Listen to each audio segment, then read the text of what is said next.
information station, 1370 WOCA. Ocala.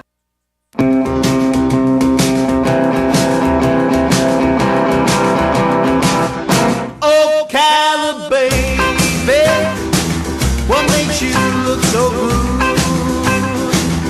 Ocala, baby, what makes you look so good? Why don't you love me like I know you could? All right, 5 minutes after 10 o'clock. Nice looking Friday, and the temperatures are not bad, huh? Considering that we started out like winter, now we're more like Florida. And of course, it's time for Ocala Magazine Radio. Kelli Hart is in the studio. Good morning, Kelli. How you doing? Good morning, Larry. I'm doing great. How are you? I'm all right. I'm all right. Did not need the coat today. The coat comes out once a year. I wear it for 2 days and I'm done. I know. I hope I've put mine away permanently. But yours is such a nice looking coat. Well, thank you. How long have you had it? It's new. I bought it okay. just for this season, yes. But I'm glad I didn't have to wear it today. It's phenomenally beautiful outside. Yeah, it's nice, I love it. nice. I have a phenomenally beautiful guest with You me do? as well. Yes. This month was our black and white Ocala Magazine special edition black and white issue. It's gorgeous. It's out on newsstands now. Inside, you will see a beautiful photo essay, a State of the City article. We talked about our Person of the Year, Melissa Townsend, who will be a guest in the future this month. There's also a wonderful story about urban counseling. Now, in the past, we've introduced the Urban Counseling Group in another story, and Joyce Urban and the services that she offers. This particular month, we have focused a little less on what they do as a whole and are kind of focusing more on a new program that they are offering. And I have with me Delsa Darlene, who works with the Urban Counseling Group. She's a mother. Her son is autistic. She has a vast knowledge of autism. And from what I understand, it was her own research and her own time that she invested in her son in ways of helping him to manage that. So what she did was, in her research, came across a program that she thought was going to be something very worthwhile, that Ocala could certainly use, that children with autism could certainly use, and the parents and caregivers, and introduced it to Joyce Urban, and now it's something that the Urban Group is looking into doing. So good morning, Delsa. Good morning. Thank you. Long introduction, but it's so exciting. It needed to be said, though. It is a great program. Yeah. I'm going to let her now go into some details. First, about your experience as a mommy with a son with autism, and a little bit about your experience just being a mom and having to learn about autism and how to manage that for your son. Every parent who has a child on the spectrum quickly has to become an expert. Without them becoming an expert, the path is long and hard and harsh. But yet, autism doesn't have to actually be that way. When Rory was little, I started noticing signs. He at an infant state. I started noticing that he just wouldn't connect. Certain times of day, if the sun shined into the window, I mean, just everything was just, it seemed like it was hurting him, and it seemed like he was in pain. When he cried, it wasn't a cry like, "Mom, I'm being bratty," or "Mom, I want something." It was, "Mom, something's hurting me." And being able to look into his eyes, because he was nonverbal at that point, and being able to understand that, I think, was extremely key. And I think it's something that, thank goodness for myself, I have performing arts training, and so I don't know if anybody's ever done a drama class, but they have you stare in mirrors and do happy, sad, surprise, and you start to learn how to kind of put that across. And with looking at my son Rory and seeing that and understanding he was communicating with me, there was not, most people say, "Oh, well, they don't communicate well." Oh no, he was communicating loud and clear. I had to learn his language. I had to go into his world. And if I wanted him in our world, I had to go in there and pull him out. And I knew that that was important. I knew that that's what exactly needed to be done. Problem was, it seemed like nobody else did. I would bring it up to the doctors. I would bring it up in every single appointment. Something's wrong. Something's not right. And every single appointment, of course, my little guy is screaming his head off. And they're tossing it up to behavioral. And they're saying, "Oh, he's just not happy to be here," which, of course, what child is happy to be in the doctor's office to get, vaccines, things like that? It makes sense. Yes, it does make perfect sense. But as a mom, my gut told me there was something wrong. And even though I respected my doctor, I knew there was something wrong. Moms know. Oh, we know. It's that instinct that's there. And so what I did was I took a video camera and I put the video camera in his room. And this was back when video was really difficult to operate and to convert and share and things like that. But as a techie, I love technology. I jumped on and I figured out how to get it done. And I picked up a hard drive camera that had just continuous recording available in it, set it in his room, and I started watching these videos. And I started watching his communication through this video and realizing, hey, he's crying because that bear is not in the same location that it was the night before. He's staring at the bear crying. Let me just try moving the bear over a bit. Voila! He's not crying. I mean, it was just those small little things like that. And so those videos, I then was able to convert them and bring them to the doctor's office and say, look at this, please look at this.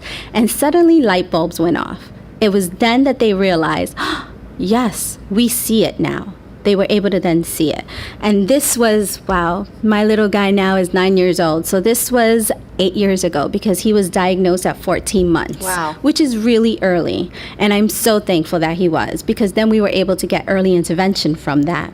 And by getting early intervention, we were really able to kind of get in there and get our hands dirty with therapy and sit with him and have behavioral, occupational, speech, and just really every single day work with him. And one of the things that I did as a mom, because, you know, as moms, we don't give up. We don't understand what that means when it comes to our children. Yeah, we don't give up. Right. And so I basically never left the floor. And all I did all day long was I would be on the floor with him. I would eat dinner on the floor with him because that's where he was. That was his... When he stood up, that's what he saw. And I wanted to make sure that I was able to understand what it was that may be triggering whatever problem it would be at that moment. And by being on that level with him consistently, it really opened my eyes to the point where I said, okay, what is, you know, how does this work and how is it going on? And one of my therapists, which Angelique was an amazing, amazing occupational therapist, she was really able to kind of say, hey, you know what you're doing right there? That's a form of therapy. That's play therapy. That's floor time. Wow. And I said, really? So there's a name to this? Because I thought it was just being a mom. Yeah, right. But there is, and there's a whole process to it, and there's a whole science behind it. And that's what led me to actually look it up on the internet. And again, this was 8 years ago that I'm looking this up, and I came across something called the Play Project, which is play and language for autistic youngsters. And there was a doctor named Dr. Solomon who developed the Play Project, and he was talking about doing basically what my day was. He was describing my daily schedule, and I said, wow, okay, this is something to really pay attention to. And at the time, I wrote to him and I said, you know, I really would love more information on how this is done. And he explained to me that they train therapists in this sort of type of therapy. And unfortunately, I wasn't a therapist. I was just a mom. I was just a mom trying to find answers for my son. And so it really didn't make sense for me to actually get trained in this. I didn't have a master's, which is needed in order to be trained on it. And I wasn't about to go get one. Though I am stubborn and want to move forward with things, I just wasn't ready at that moment to be able to do so because my concentration on was pulling my son out of that world that he kept wanting to be in. And so now we're here a few years later, and I'm here in Ocala, and I'm with Urban Counseling, and Joyce Urban, who is a phenomenal woman who wants to do as much good as possible, says, what can we do? And I said, hey, you know, there's this thing. It's called the Play Project. And they just recently finished a National Institute Mental Health funded level study to show that play project, that play therapy is actually evidence-based now.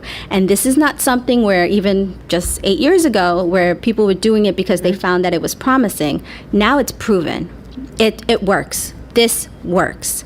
And so she took the time to look into it herself, and she read it, and she said, this is it. This is what we can do to actually give back. Because here in Ocala, sadly enough, the services are scarce. We don't have enough services for autism. Yet, I can assure you, probably every single one of the listeners right now knows someone with autism. How can that be? How can we be in this city? Yeah, right. Exactly, and not have enough services? The people who are providing the services, the wonderful people who are providing the services, are bogged down. There's waiting lists left and right. If you want behavioral, occupational speech. Then you have to go into the whole issue of insurance as well. Then you go into red tape issues if you're not even if you don't have your child diagnosed yet. Then that's a whole other study in itself. And it just keeps on. The battle keeps on and continues, and the fight never ends. And at that point, it dawned on urban counseling to say we can be a source, we can be a resource, and we can actually help not just urban counseling, but help our local therapists, our local physicians, anyone who is helping in the developmental field. These are teachers, special educators. We can help them now. Sure. And they can turn around and provide these type of services, this type of therapy, and be able to empower the parent. Because at the end of the day, play therapy, unlike the other therapies, is not focused on just the child. It is focused on the parent being able to deliver the therapy. Because at the end of the day, when you leave therapy, which is great, the child does fantastic during therapy, you leave, you're on a supermarket line, there are neon lights blaring, there's a lot of noise going on that is uncontrollable, and your child is starting to go, okay, I can't take this anymore because of all the different sensitivities that child may have. And guess what? Now they're starting to melt down. And you're in a supermarket line just trying to buy some milk. Right. It shouldn't be so difficult. Right. But now it's become this whole big mission. And you're sitting there going, okay, what do I do? And you're trying to think, well, how does it work for therapy? And guess what? It was your child who received that therapy. It wasn't you. And so what do you do at that point? How do you really calm your child down? How do you really provide that therapy to your child if you yourself wasn't trained? Sure. And the Play Project does just that. It trains the parent. It empowers the parent to be able to say, okay, I see what the problem is, and this is how we can fix it. And get down, get dirty, get into that child's level and say, hey, we're going to work this out. You and me, we're going to work this out. What I like about it is because a lot of times people think that therapy, you have to go and meet with a therapist, maybe an hour a week, and then it has to stop there.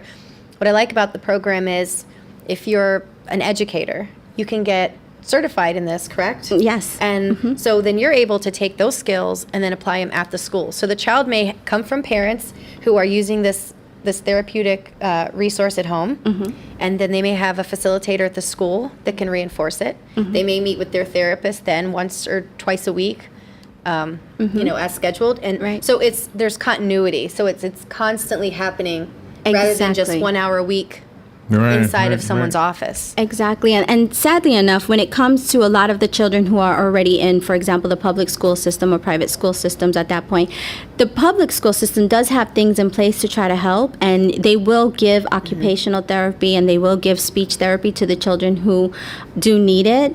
But it's not that much. The school system can't afford that sort of therapy, that sort of one-on-one type of therapy that is very much needed in autism.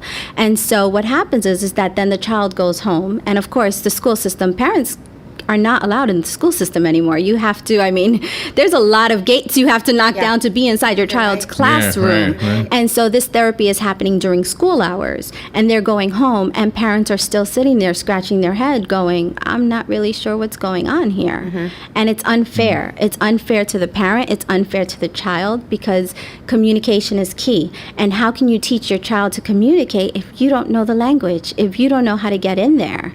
And that's why this is even more exciting, because the changes that can come with it, the amount of people who can really benefit from this is super exciting, especially here in Ocala where we have just so little services. So it's not just about urban counseling bringing this, it's all of us. We are all bringing this. We are all going to make a difference in this.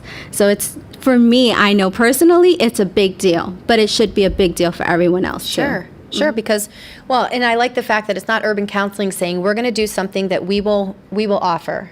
Come see us, we will offer this. They're encouraging other facilitators and educators and occupational therapists and speech therapists, get on board through us, get this training so that you can provide it as well. So this is an example of them doing something with the community versus, a lot of times people think, oh, this is business. It's still business. Therapy is still business.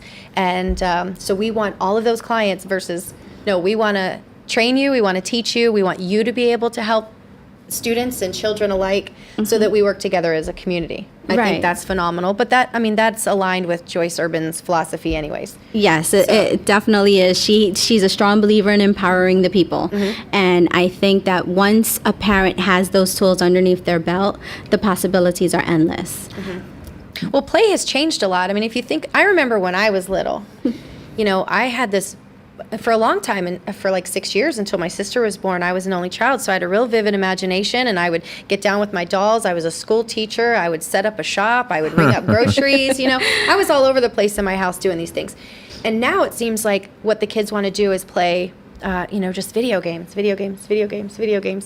And so and I'm not knocking video games, obviously. I mean, my daughter has learned a tremendous amount of skill.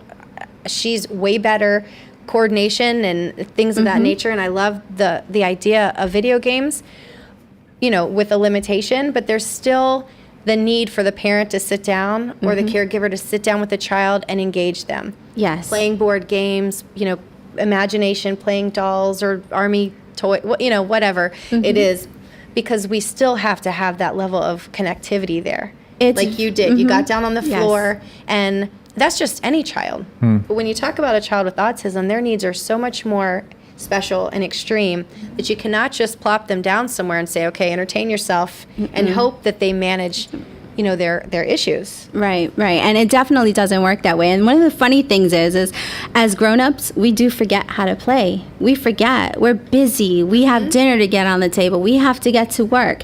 And we forget how to have fun in that way. Our idea of fun is, hey, we're going out on the weekend and we're getting an hour out. Woohoo, let's party. Yes. But it shouldn't be that way. Not when you have children in the house, because if you really want to communicate with them, you have to communicate at their level. Sure. And at their level is all about play. When you're little, you're learning to play, and there's a reason why we play. We learn from play, and that's what gives us a base to actually grow from. And so being able to actually play with your child and still get things done, which is what's important. For myself, we play. We play while we're brushing his teeth. We play while he's getting dressed. We play while I'm getting ready and I need him to sit still for a second because mommy's getting ready now. We're playing the whole time, and I'm acting like a fool at home. I'm visioning Delta. I'm visioning her in her bedroom, like dancing around and making up songs. And you must have a camera in my room, because that is exactly. So that's the way you're doing it now. So the parents who are learning this are learning to do what you're doing. The parents who are, yes, they're learning to kind of get down at that child's level and find out what it is that's going to get them from point A to point B in the least traumatic way and be able to move along throughout your day. My son has issues with coordination. And so trying to, something simple as, when he was a baby, there would be a cookie and he wanted that cookie. And he couldn't grab the cookie. For the life of him, he couldn't grab the cookie because he just couldn't coordinate. There was a disconnect somewhere and he couldn't coordinate. And instead he would cry and throw a tantrum. And other people may look at it as, get the cookie, he's just being lazy. No, he had a disconnect. He just couldn't reach out and grab the cookie. And so to coordinate how to brush his teeth, for example, I sit there with him brushing my own teeth, not trying to brush his. I brush my teeth and I open real wide and I sing songs and I go brush, brush, brush, and I have a big old grin, ridiculously showing my teeth. I'm sure he sees my tonsils. It's insane. It is insane. I get a true facial exercise during that time. But guess what? A few weeks after that, he's brushing his teeth in the manner that it's supposed to. He's understanding that he needs to go up and down. He's understanding the areas that he needs to reach. Not once did I sit down and go, do this, because that would make him nervous. He knows he has a problem, a disconnect somewhere. He's going to turn off at that moment. He's going to say, I can't do this. Sure. This is hard. So we never even talked about him sitting down to learn to brush his teeth. We just played. And my message got across, and he got it. He understands it. And now he sits there. If he's alone in the bathroom brushing his teeth, I hear him singing the song. I hear him playing games. I hear him going, inside of the mirror. It makes sense. I'm not a researcher, so these are not proven facts. But it has always been my theory that there's always going to be more productivity in a fun environment. Oh, yes. I remember when I was a business owner, we got work done, and there were times when it was, nose to the grindstone. But it was always a fun environment. I would always try at some point to reinforce the productivity through something fun, whatever it was maybe that they like to do. So I think for adults, it's important for us too, in our work environment, if we're in school or wherever it is.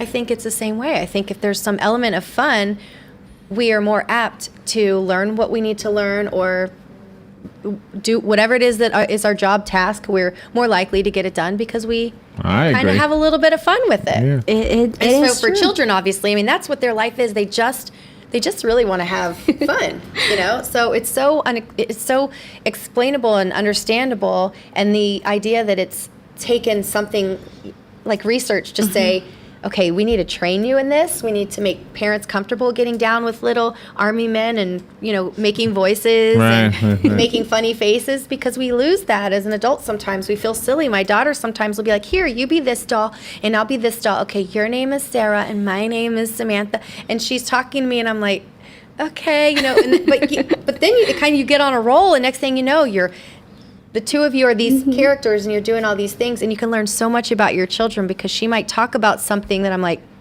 but through the Barbie or something, she might bring something up, and I'm like, wow, she's talking to me through this Barbie about something I didn't even know was a topic that she was interested in. So I think it's amazing. I'm glad that this is happening, of course, not just because it's necessary, but just because it's raising awareness for autism in general. Even when I was speaking to you, I learned so much about autism itself that I had no idea. And so it's raising awareness. And I think anytime we raise awareness, we're doing a huge justice to our community and then the children that live here. When does this happen? When is this conference happening? The conference is during February 28th and through March 3rd. Okay. There's two different parts of it. There's a 2-day and there's a 4-day. The point of the 2-day is a professional conference. So basically, it's for anyone who wants to learn the developmental play-based approach and incorporate them into the current therapeutic practices. So this is a thing for teachers and special educators and doctors and other therapists, people like that. And then we have our 4-day, and our 4-day is really special because our 4-day is where you can actually be certified as a play project therapist. And you would then work hand in hand with urban counseling in actually providing this form of therapy. The difference is that if a child comes to us and they need to have this therapy once, twice a week, things like that, we can then refer them out to you, and you can actually perform the therapy for them. So the 4-day is really special because you get the certification that you need in order to actually practice this therapy. But the 2-day is also just something that's really amazing because that's where we really start to educate our peers, educate the people. If parents want to be part of the 2-day, they can register for that. It's just basically that open door policy of this is where you can really pick up the information. Okay. And then another thing that we also are doing, which Urban Counseling, we're teaming up with my nonprofit, which is Kid Genius, and we're trying to deliver this now directly to the parents of children with autism. We're holding an autism summit, so that way, if it's somebody who doesn't have a master's degree, or maybe if they are a parent just trying to figure out, how do I do this? How do I navigate through this? Not only will you have the opportunity to meet Dr. Solomon, who is the creator of the Play Project, but we're also going to be pulling resources from around the area that can then possibly help parents even further with understanding how and where to get diagnosed, where and how to receive the different types of therapy, because it's more than just one type of therapy. Right. You can do play therapy, but that should not be all you're doing when it comes to autism. Sure. And so this is a summit that will allow for that, to be able to kind of give back to the families themselves and provide this information, and the summit would be free for the families. Wow. And is there a website or a way for them to get some more information on that? Yes, they can go to urbancounselingocala.com. And right there, you can see the Play Project. It'll be right there on a link, and you can click on that. And more information is being loaded as we kind of go on and start building more. And then if you want more information on the summit you can find it at Kid Genius Inc. That's inc.org. And there you would find more information on the summit. And it's just we're trying to do something amazing, and we need an army to do it. Absolutely. Well, and all this information, again, is featured in this month's edition of Ocala Magazine. There's also a picture of a beautiful little boy as part of this story, who I'm sure you're not biased in thinking he's just the most beautiful little boy ever. No, but her son Rory was our model for our play therapy. Oh, nice. He's adorable, and so Thank you. he's in there, and we love having him in there. And we want to thank you for being here today. This is Thank great you for having information. me. I encourage people to pick it up, read it. The website she just mentioned, it's also listed there in the story in Ocala magazine. And thank you so much for being here this morning. Thank you. Thank you for Larry. having me. Thank you. Thank you, Kelly. Thank you, Delsa. Thank you, you. ladies. We will take a little break. We'll be right back. Roll, the rock and roll is gonna suit my soul. I don't care about no rock. Ocala's information station, 1370 WOCA. Ocala. The weather is brought to you by myfwc.com.